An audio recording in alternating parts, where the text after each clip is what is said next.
Я приветствую вас, дорогие друзья, уважаемые гости и подписчики моего канала. Аналитик Дмитрий Потапенко со мной прямо сейчас на связи. Дмитрий, здравствуйте. Добрый день. Дмитрий, мы поговорим о многих вещах, очень интересных, важных, для того, чтобы люди понимали, что происходит и в контексте и энергетическом, и в контексте даже финансовом, ну и, понятно, в контексте российско-украинской войны, которая стала энергетической. Но я хочу начать наш разговор с сегодняшней встречи Путина с матерями. Я не помню давно такого предваряющего, предвосхищающего, что ли, вот этого как бы проработанного информационного поля Песковым. Песков вот прям поднатужился и прям несколько заявлений к ряду выдал, что вот именно на этой встрече Путин должен сказать, что же, какие цели и задачи так называемой спецоперации. Именно эта встреча, собственно, будет какой-то ключевой. Правда, в одном из комментариев вот этого, скажем, вереницы этих, скажем так, сообщений было сказано, что пока не планируется встреча с самими солдатами. А Дмитрий, а почему? Ну, первое, значит, здесь еще важно не забывать контекст.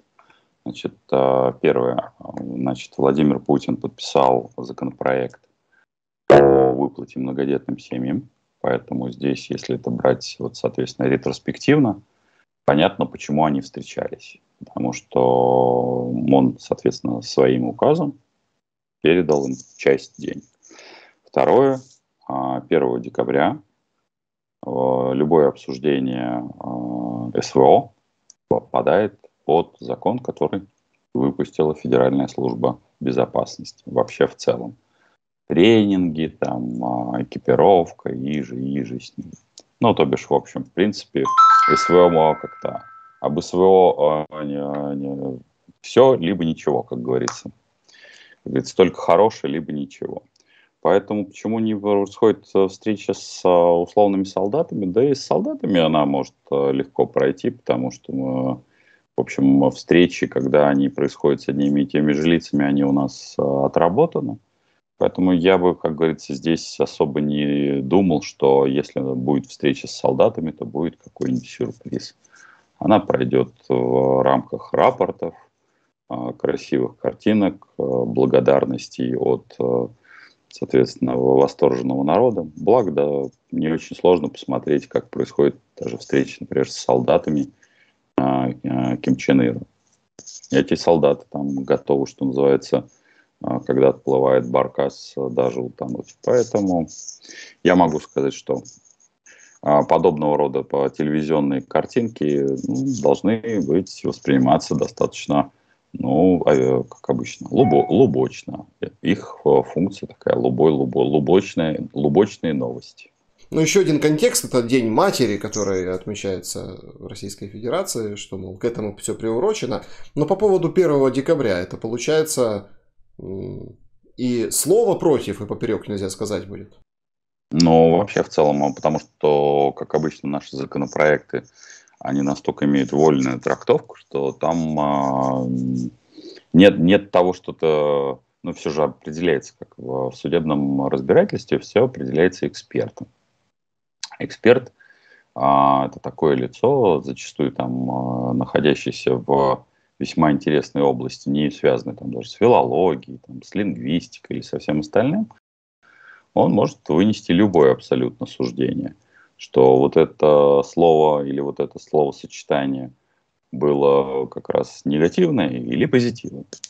Поэтому у нас закон что дышло. Поэтому, господи, встреча абсолютно логичная, правильная.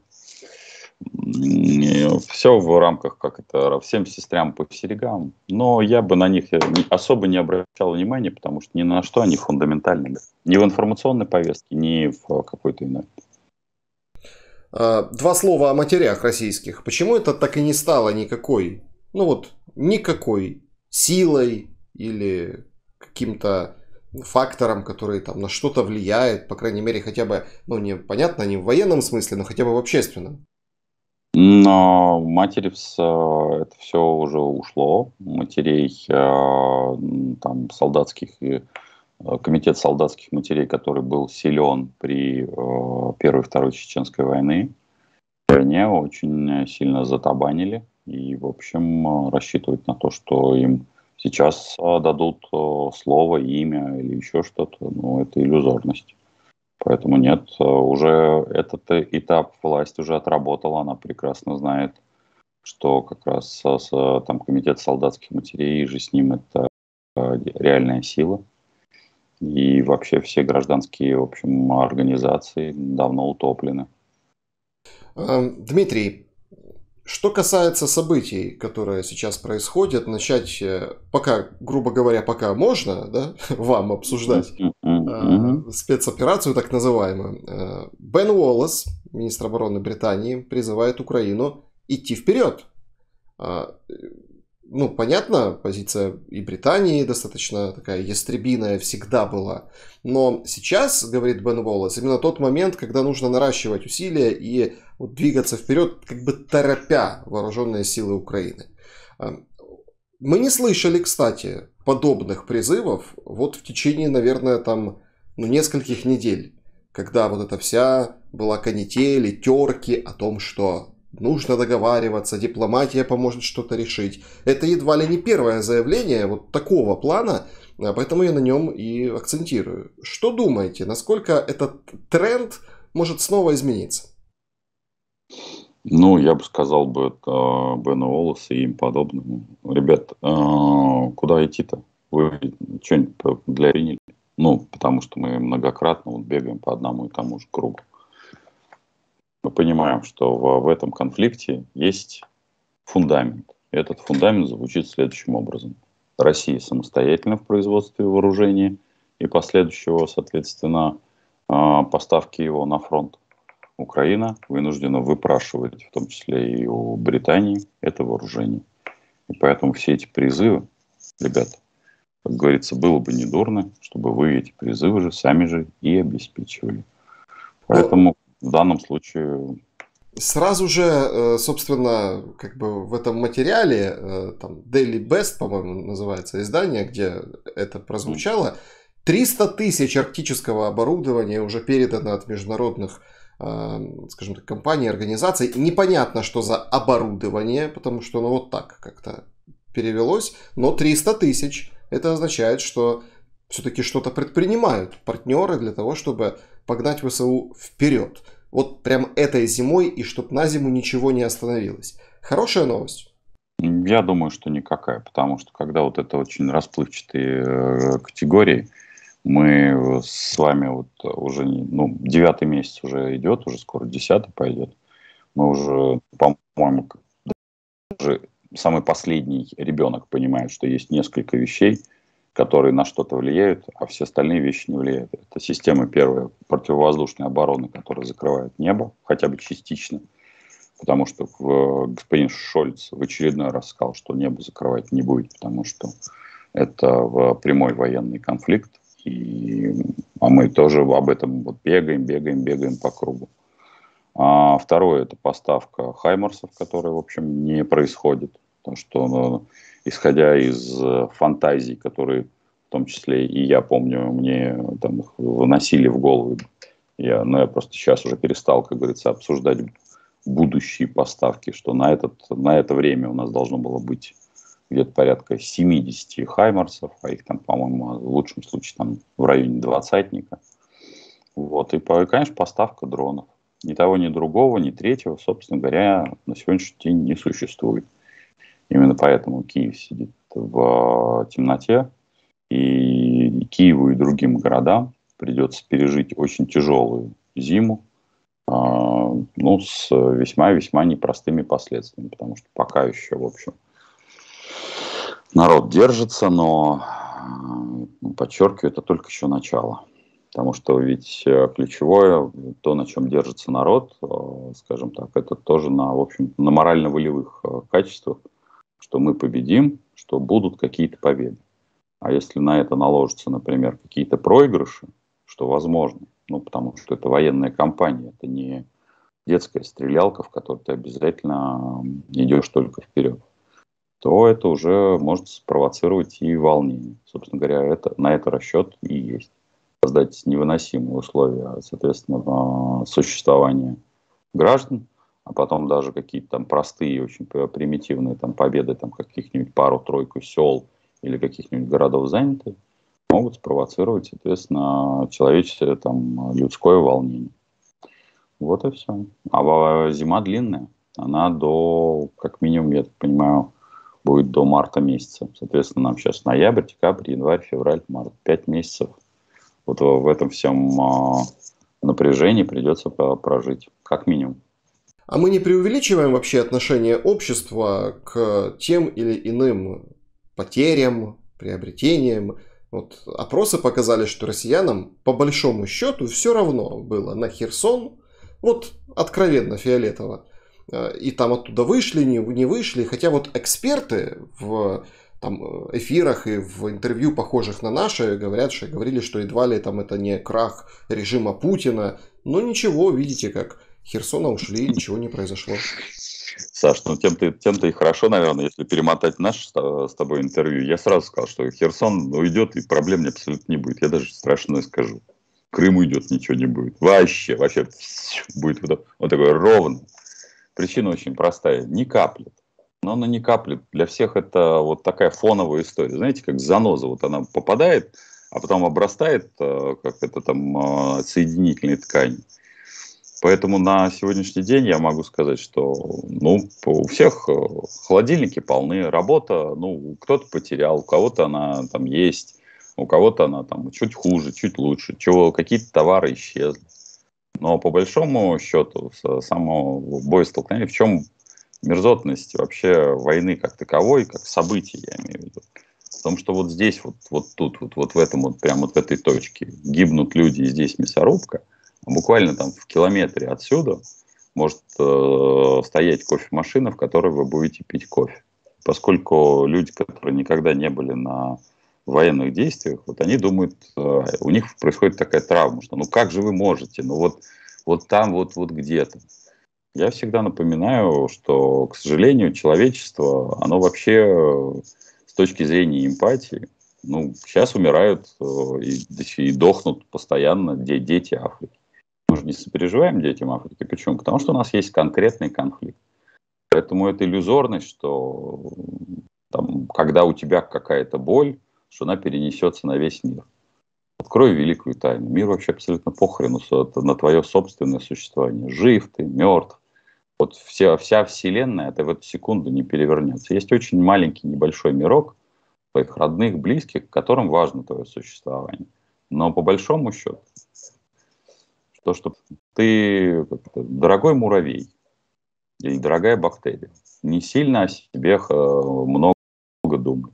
И поэтому трагедии бактерий, которых смывают какой-нибудь там хлоркой, не волнуют, не знаю, муравьев. Вот в данном случае. Поэтому даже исчезновение Крыма, повторюсь, никого вообще. А украинское общество, оно очень активно.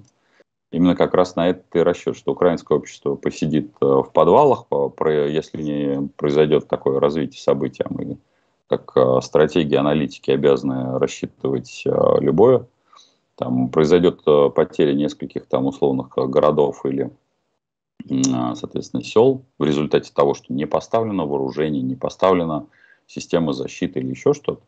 Вот на это расчет, что за 5 месяцев можно будет сделать такой перелом. И это не вопрос к внутреннему мироощущению, которое сейчас, понятно, в первый момент мы объединимся, мы рядом, мы снова. А это игра в долгу. Это, в общем, если вы заметили, это позиция условного Кремля. Он всегда играет в долгу, и он всегда как-то пересиживает своих противников. Именно пересиживает. Дмитрий, но все-таки расчет-то имеет слабые места. Да, конечно. А как же? Это же другое дело, что время-то. Время и экономика на стороне России за счет просто величины самой по себе экономики. Я просто к чему? Вот по поводу слабых мест. Все же прекрасно понимают, что даже если условно, гипотетически, да, вот какие-то там населенные пункты опять там или новые населенные пункты перейдут под контроль вооруженных сил Российской Федерации, в условиях вот этого блэкаута, который переживает сейчас страна и с которым борется, собравшись воедино, эти энергетики, как конструктор по новой всячески собирают вот эту модель распределения сетей и, конечно, действуют героически на своем фронте работ. За это им отдельное спасибо, что мы можем так вот сейчас общаться. Вот я к чему? Я к тому, что об этом даже никто не узнает. Потому что то, что происходит со светом, связью, и когда столицу вот только прошлой ночью начали там более-менее включать, и какой-то там удобоваримый процент, например, там левого берега стали как бы давать свет, до этого же вот то, что называется блэкаут, испытывает сейчас столица. И, собственно, есть колоссальная просадка по даже информированности людей. Они становятся менее информированы, люди, и злее, гораздо злее. Ну, это прекрасный повод как бы прийти в пункт незламности, который начал у нас открываться, пункт несокрушимости, там, погреться, зарядить телефон и, собственно, если есть связь в соцсетях, высказываться по этому поводу. То есть обратный эффект происходит. Сейчас время еще раннее время. В начале любого, вот я говорю, когда заноза, она болезненная.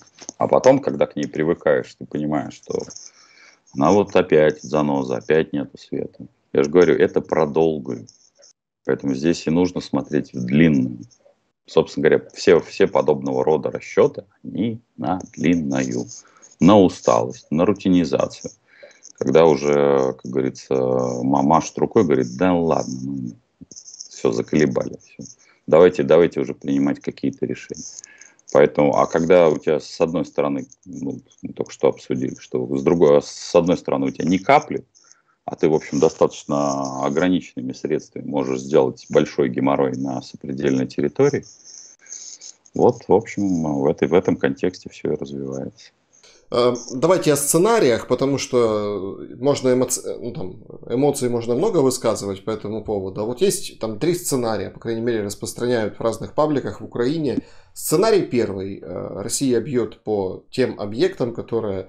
Ну и, собственно, выключается левобережье Украины. Сценарий второй. Идет удар там, на Западной Украине, соединением там, линий между Западом и Украиной, тогда проблем становится больше и, ну, собственно, выключается вся Украина.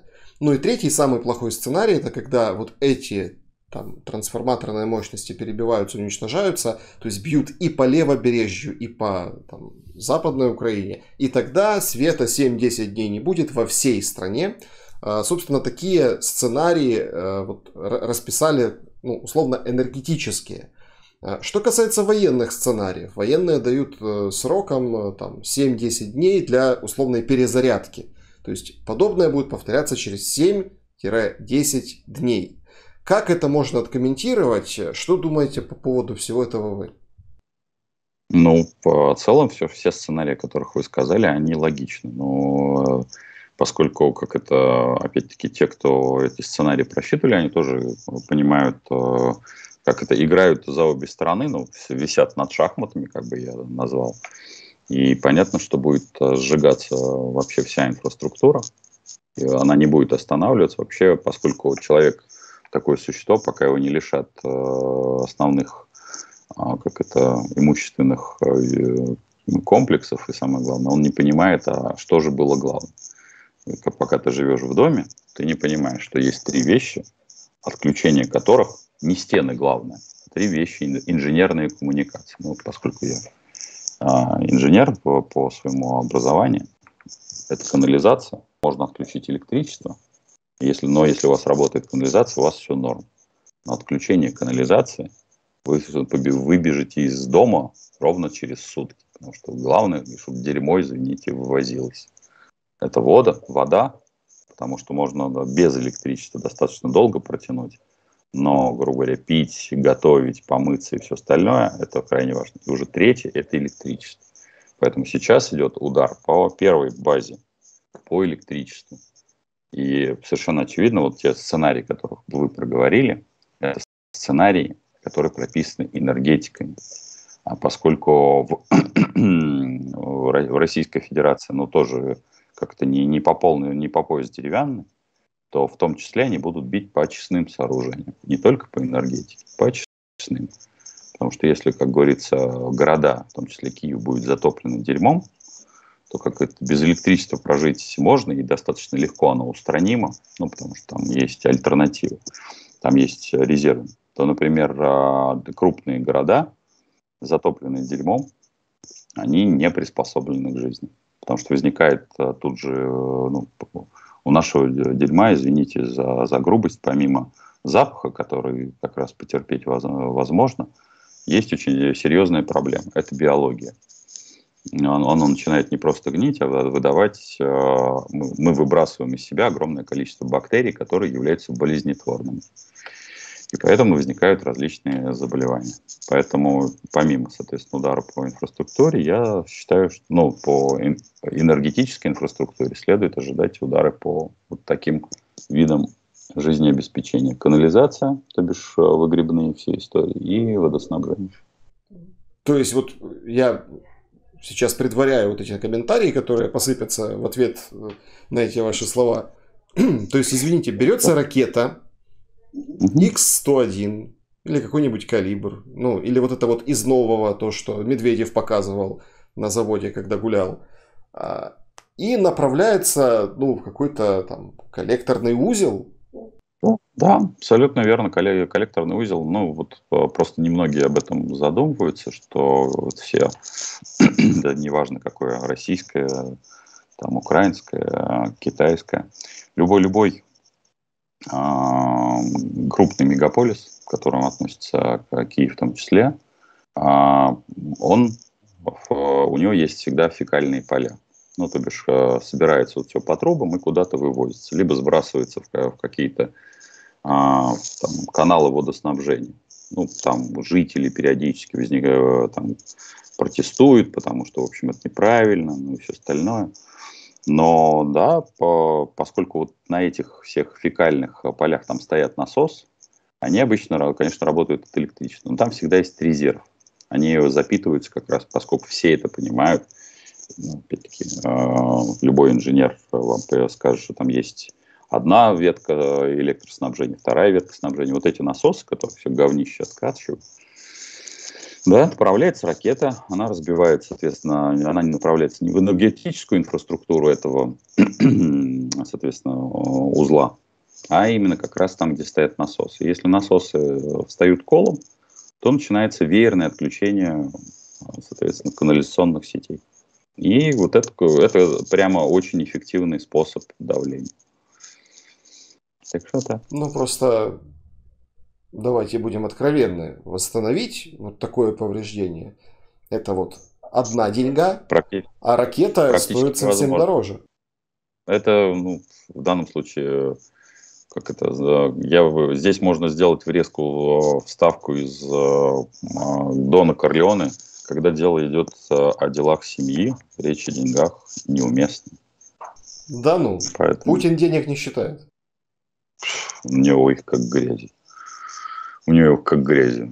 Вот это обсуждение, что 5 миллиардов на Украину, 200 миллиардов Евросоюз пригоняет в Россию. Да у Путина денег, как у дурня фантиков, господи. Война стоит копейки, в том-то вся и фишка. Вот эти вот миллиарды, которые говорят, миллиарды полетели. А мы триллионами считаем бюджеты. У нас в следующем году дефицит будет 3 триллиона рублей. 3 триллиона. И поверьте мне, дефицит бюджета при этом составит там, ну, меньше, порядка 2%. А критическим является 3%. То есть в ближайшие 4 года у нас дефицитный бюджет 3 триллиона выйдет там за 1,7, вернее, 0,7, а 2,1, как говорится, процентного пункта. Все. Так что денег залейся. Что вы думаете по поводу, скажем так, потолка цен, которые там очень сейчас обговаривают по поводу нефти, и как-то вот не шибко договорились по поводу газа? Очень интересно. Абсолютно бестолковая история. Все эксперты Я-то изначально это говорил, что это удар, замах на рубль, удар на копейку. Ну, они устанавливают, пытаются установить 60-70 долларов. Во-первых, что по 60-70 долларов Россия и так продает. Это раз. Да, там есть позиция, по-моему, Латвии, что она хочет, там, предлагает Евросоюзу установить 30. Ну, не установит. Это первая проблема. А вторая проблема совершенно в другом. Цинизм вообще вот этого всего нефтегазового передела, он заключается в следующем. Ну, помимо того, что у России с Украиной по-прежнему весьма недурные отношения в области газа, потому что газотранспортная система работает, все хорошо, мы как и газ гоним, и у нас есть взаиморасчеты, то бишь вроде как воюем, а вроде как не воюем, вроде как торгуем.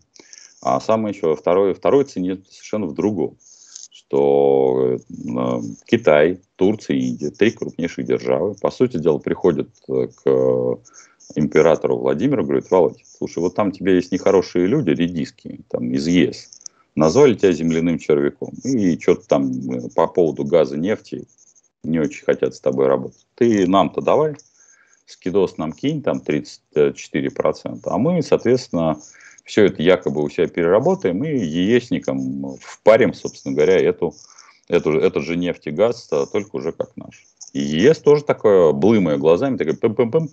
А что, мы с кровавым режимом не работаем. Мы, не-не-не, у нас ни на полшишечки, никакого ни газа, ни нефти из Российской Федерации. Ну, мерзотно, потому что, ребята, работаете вы, и деньги поставляете. Ну, только это идет там через верх. Ну, то бишь, реальные бойцы гибнут и там, а торговля идет только полным ходом. У меня вопрос. Очень понятный с точки зрения событий, которые вот развиваются. Вот это послабление санкций, это задабривание Путина. Тут Меркель недавно вышла и говорит, что для нее война не стала сюрпризом, мол, это все готовилось и раньше, но она там хотела что-то сделать совместно с партнерами, но ей не дали, потому что уже как бы подходила к концу ее каденция, поэтому, собственно, как-то от ее усилий отмахнулись. Послабление санкций, собственно, может успокоить Москву? Нет, конечно. Это просто невозможность санкций. После 6-го пакета все остальные это пакеты с пакетами. Сейчас вот 9-й разрабатывается, там Васю, Петю, Колю там включают.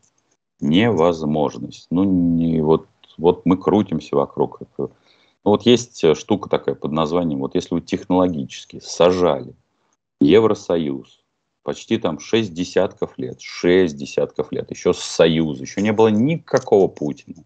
Еще был Советский Союз. Вы сажали последовательно Европу с помощью тех же бандитов, которые называют себя зелеными, и которым не нравилась тогда ядерная энергетика, а теперь она вдруг ни с того ни с сего стала зеленой энергетикой.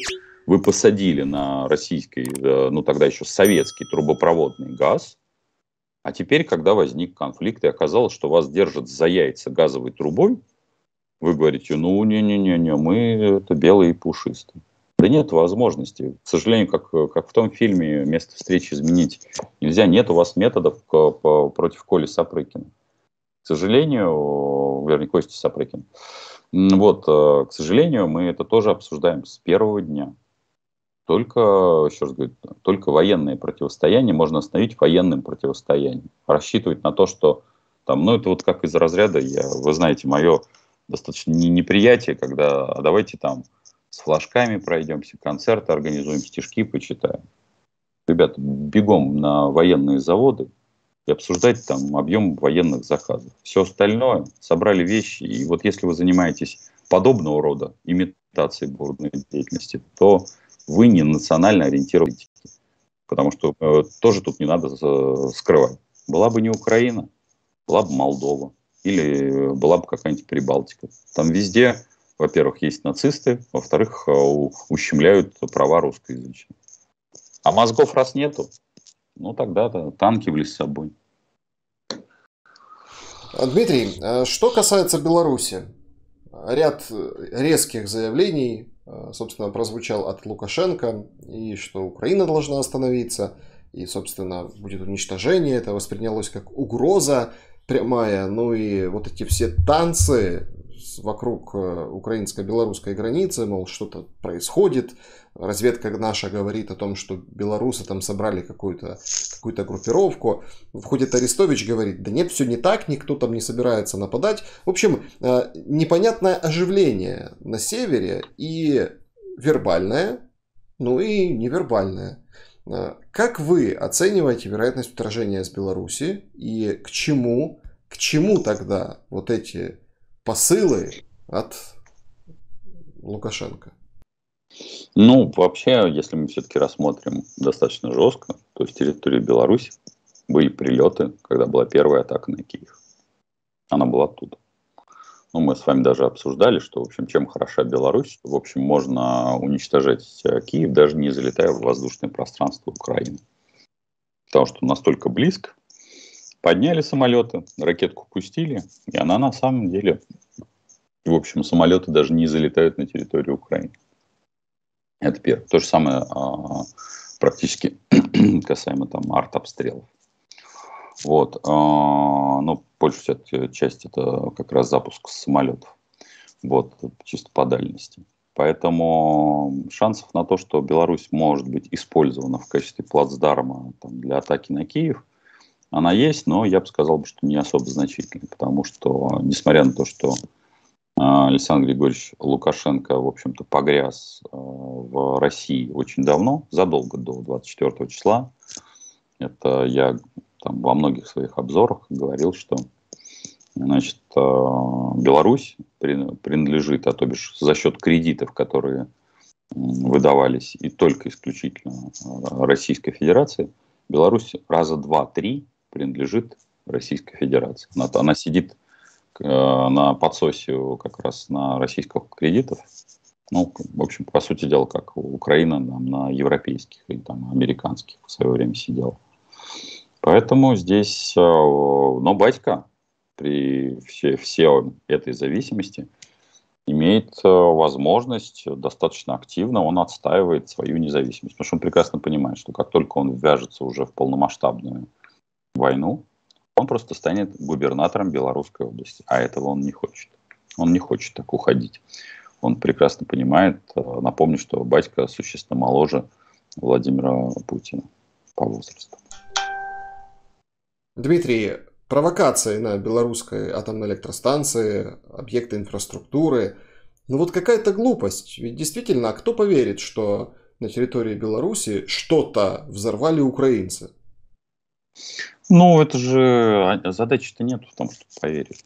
Но кому это все собирается предъявляться? Никому это не собирается предъявляться. Задача, ну, в чем, опять-таки, мерзотность этого конфликта, войны? В том, что и вообще в целом того периода истории, в котором мы находимся, потому что конфликт идет, например, тот же самый, да, Турция ведет наземную операцию в Сирии, потому что, по сути дела, это же не просто так вопрос, который я задавал и задаю. Государство ты вообще кто? И Эрдоган, и Путин действуют в одной парадигме. А что вы мне сделаете-то? Ничего вы мне сделаете. Ничего. В этом-то и проблема этого конфликта, потому что следующая итерация этих конфликтов, ну, точно так же, как азербайджанско-армянского конфликта, то вот, условно говоря, пока мы с вами не видим, чтобы дернулся Китай. А если Китай, посмотрев на все эти заварушки, скажет, подождите, ну если вот это мелкой шелупой, типа там Турции с Сирией, Азербайджан с Арменией, Россия с Украиной, и им никто ничего не может противопоставить, то я, Китай, обладая 2 миллиардами людей, живой силы, обладая ракетным потенциалом, сравнимым с Российской Федерацией, действительно имея мощнейшую экономику, ну, сравнимую с Соединенными Штатами, а что бы мне не трахнуть эту часть, а поскольку у меня есть противостояние с Соединенными Штатами, что бы мне не трахнуть вот эту часть мира? Какую? А вот которая в Евразии вот тут вот валяется, что называется. Там много куда можно переть-то. С 2 ярдами-то вооруженных сил. Так что Конфликт это вот эти три конфликта, о которых я сказал, они показывают, что никакой объединенной силы в виде НАТО, ООН, вот этих сопляжуев не существует в природе. Они могут выпускать это заявления и флажки перекрашивать, концерты организовывать с танцами и всем остальным. А когда нужна реальная помощь в виде вооружений, они начинают вот рассказывать сказки, там, вот, мы поставим 300 чего-то. Чего вы поставите? Есть совершенно, говорю, все уже понимают, уже последний ребенок, по-моему, понимает. Системы можете защиту, купол поставить? Не можете, потому что территория большая. У вас их просто у самих нету. Бундесвер, он же сам... В чем проблема Бундесвера, вот сколько я там общался всегда с немцами, в том, что Бундесвер берет 100% бюджета, а выбирает из него всего 5%. Почему нету поставок? Да не потому, что не хотят, потому что их просто физически нет, они не произведены. Потому что на такой объем, то есть в каждой стране армия это штука дотационная, поэтому понятно, что никто не раздувал эти бюджеты, а соседи раздували. Вы что, не знали, что в Российской Федерации армия 1 миллион человек? Знали. Вы не знали, что суммарно там со спецслужбой и все остальное порядка 4 миллиона человек вот просто под ружьем? Знали. Это все официальные данные в Википедии висят. Что количество там танков, как у дурня фантиков, знали. Что ракет дофига, тоже знали. Это все есть в Википедии. То есть вы рассчитывали, что ваш сосед, накапливающий ресурсы, причем военные ресурсы, а не просто так, эти ресурсы, вот это ружье, которое мы частенько обсуждаем в притче во языцах, висящее ружье в конце спектакля выстрелит. Оно выстрелило. И все такие говорят, а что это оно? Ребята, Википедию откройте до 24 числа. До какого? До 24 числа. Какая ваша реакция была там на 2008 год? Никакой. Зеро. Потому что у нас есть, тут периодически появляются в комментариях люди в белых польтах про коллективную ответственность. Вот коллективную ответственность кто реагировал на 2008 год? Никто. Кто реагировал там активно, там, не знаю, на какие-то другие года? Никто. Получите, распишитесь. Режим натренировался, называй своими именами. Ну, так натренировался, что успеха не добивается. Но нас вот все, вот эти 9 месяцев, успех же не в территории, а успех в том, что он может хреначить, а ему никто ничего возразить не может. Да, территория, конечно, не захватывается. Успех в том, что он может веселиться. У нее это же мы начинаем рассуждать, что вот, а какая цель? А цель, как это? А цель-то очень простая. Я дерусь, потому что я дерусь. Все считают, что есть какая-то цель воткнуть флажок. Нету этой цели. Физически ее нет. Есть возможность вести себя так, как я считаю нужным. И в этом основная цель. А не в цель там, том, чтобы, что называется, там, плюнуть, там, завоевать. Херсон яркий вам пример. И даже не Херсон, и все остальные. Я могу уничтожать соседнюю сопредельную страну просто потому, что могу уничтожать. Вот она цель-то. Как говорится, у самурая нет цели, вот у самурая есть путь. Вот по этой логике, вот этот путь, к этому пути натренировались. Дмитрий, вы говорите, Китай мощный, но там жуткие вещи происходят. Ковид не спит, ограничения, причем так изматывает людей, что уже на заводе, который iPhone как бы производит, выпускает физически, да, бунты и, ну, такие, как картинка оттуда жуткая происходит, требуют отменять вот эти ограничения, выплачивать $1500, вот эти рабочие. И, ну, все же понимают, что экономика в Китае, ну, скажем так, не лучшие времена переживает. Так и во всем мире не лучшие времена. Она и должна переживать. Представляете, в эту секунду как раз как было бы эффективно, например, не знаю, какая-нибудь сопредельная страна напала на территорию Китая и убила какого-нибудь посла. Все повторяется. Собственно говоря, Вторая мировая война была так развязана. Первая мировая война так была развязана. Как раз наоборот, когда народ недоволен, ну, чем более авторитарный режим, тем больше нужно организовать какую-нибудь заварушку. И не надо, кстати, да, тут даже заламывать руки, и там эта графиня изменившимся лицом бежала к пруду, что если Китай организует какую-то войну, что это будет там Третья мировая. Нет, не будет. Это будет тоже локальный конфликт на сопредельных территориях. А вот куда дернется Китай? Большой-большой вопрос. Ну, говорю, очень плохие конфликты, которые показывают, что никаких объединенных сил не существует. Они неэффективны. А, кстати, это очень интересный вопрос, куда дернется Китай. Все как бы смотрят на Тайвань, а может быть совершенно другое направление.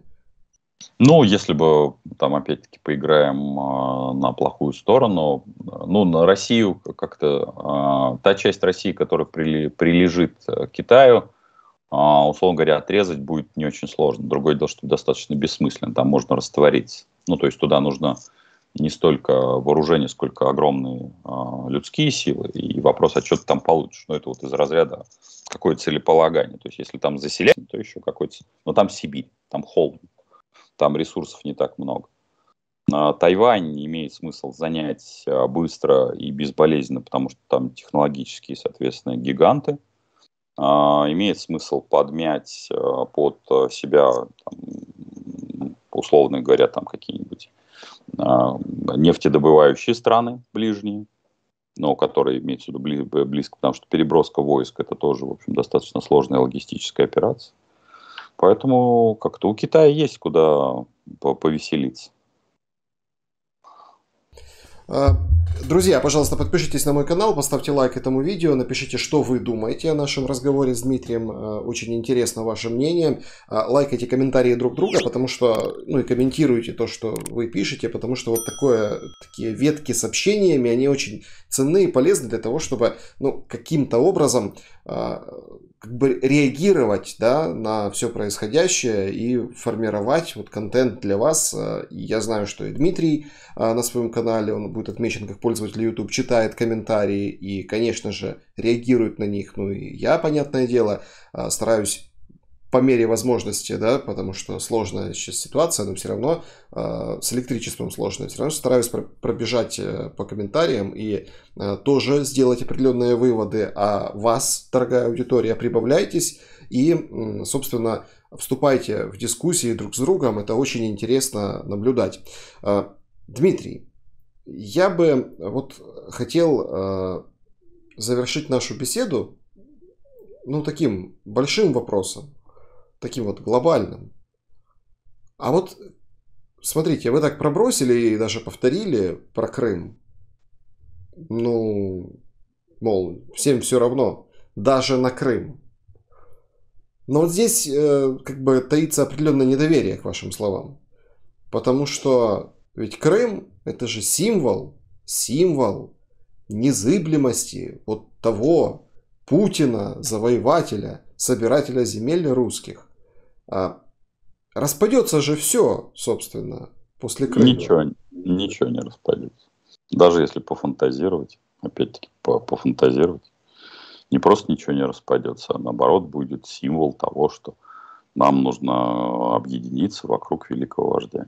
Ну вот как с Херсоном.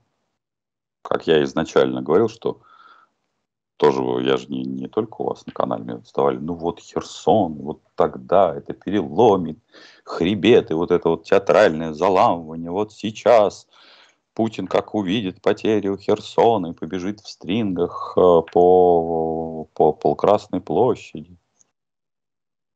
Милые дети, хочется сказать. Я понимаю, что очень хочется, чтобы оно все закончилось быстро и безболезненно. Всем этого хочется, потому что гибнут люди.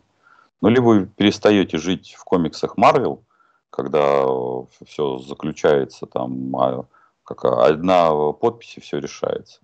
Либо вы начинаете жить в реальности. Реальность такова, что, к сожалению, вооруженным силам, например, Украины, для того, чтобы сохранять жизнь своих военнослужащих, приходится договариваться с Евгением Викторовичем Пригожиным и его людьми, которых некоторые вот здесь вот в комментариях говорят, он кровавый палач, убийца.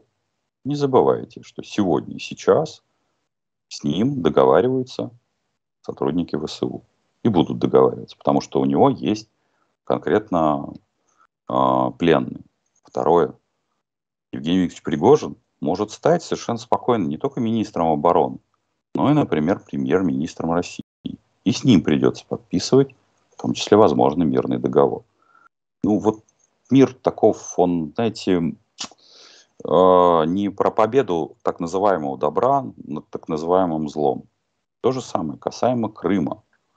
Крым, который действительно был крымский консенсус, но он уже ушел через 2 года, даже в российском дискурсе. Поэтому фундаментально власть борется за собственное самосохранение. Даже если она останется в рамках одной комнаты, и у ней будет возможность, это и есть свойство власти, людей, точнее чиновников при власти. Даже если у них останется одна комната, и они смогут ее защищать, они самостоятельно в отставку не выйдут, ребятки. Ни при каких обстоятельствах. Вот это «я устал, я муха-жук», это может сделать человек, который очень ответственно относится. Все остальные, они прекрасно понимают. Как только они встанут со своего кресла, только привстанут, их сожрут их же ближние, соответственно, товарищи, которые вчера были товарищи и заглядывали в глаза и целовали им руки. И поэтому они близко этого не сделают. Ни при каких обстоятельствах. Они будут держаться за кресло до последнего, пока их не вынесут вперед ногами. Поэтому никаких иллюзий не должно быть. А если пересмотрели фильмов Марвел или перечитали каких-нибудь добрых сказок, то хотелось бы, пора взрослеть. Взрослеть так ради приличия. Я думал там снова поговорить о Пригожине с вами. Мы неоднократно возвращались к этой фигуре. Вы сами ее вспомнили в финале нашей беседы. Но вот уже напишут, что Потапенко топит за Пригожина. Замечательно. Вот это хорошо. Люди в белых польтах. Потапенко договаривается с Пригожиным о передаче в одну сторону пленных, и в другую сторону пленных. Или кто-то из ваших соплеменников, скажем так. Ну, то есть, если вы пишете подобного рода комментарий, то вы точно, как это, на стороне Путина, я прямо могу сказать. Ну, то бишь, не должно быть никаких иллюзий. За кого, какого Пригожина? Это вы с ним переговариваетесь, а не я с ним переговариваюсь. Причем не просто переговариваетесь, а людей меняете в одну сторону и в другую. Так что, кто из нас топит за Пригожина? А что это за фетиш с кувалдой был? Ну, это правильный фетиш. Но с точки зрения, как говорится, их внутренней мироорганизации. В этой системе координат, где надо повязать всех кровью, где казнь должна быть очень показательной и очень жестокая. Ну, достаточно посмотреть казни там, не знаю, в исламских государствах, когда давят танками. И если вы, хоть раз видели подобное, не рекомендую, конечно, там людям с неустойчивой психикой это смотреть, то те, кого казнят, под танки сами ложатся головой, чтобы быстрее умереть, а не ногами. Я к чему? Я к тому, что это уже Это ритуальная история. То есть можно в тубус от музыкального инструмента, да, в чемодан положить и отправить в Европу. Да, это ритуальная история. Это, мы крутимся вокруг одной стальной истории. Вот эти европеизированные, соответственно, сборища сопляжуев, вы с кем собрались своими интеллигентскими штучками, обменом бумажками работать? Вот это призыв того, чтобы ВСУ шло вперед. Чем оно пойдет вперед? Телами? То есть вы ничем не поддерживаете вот эти лозунги. Я считаю, что это подобного рода лозунги, если они не оплачены, физически, то есть если ты не поставил вооружение, то просто с государственного поста уходи. Потому что за призывы? Что в одну сторону, что в другую сторону. Украина не может производить, это фундамент. Она, к сожалению, ее экономика сейчас, это просто она находится в донорском состоянии от Евросоюза. Вооруженные силы Украины точно так же находятся в донорском состоянии от Евросоюза. А Евросоюз по-прежнему себя ведет по логике, которую мы с вами тоже обсуждаем 9-й месяц, уже 10-й. Либо Ишак сдохнет, либо Падишах сдохнет. сопляжуй обычный. Дмитрий Потапенко был моим собеседником сегодня. Дмитрий, спасибо вам большое за ваше время и ваши мысли. Спасибо. Друзья, берегите себя, всем желаю добра и света. Ну и, конечно, увидимся на моем канале. До скорого.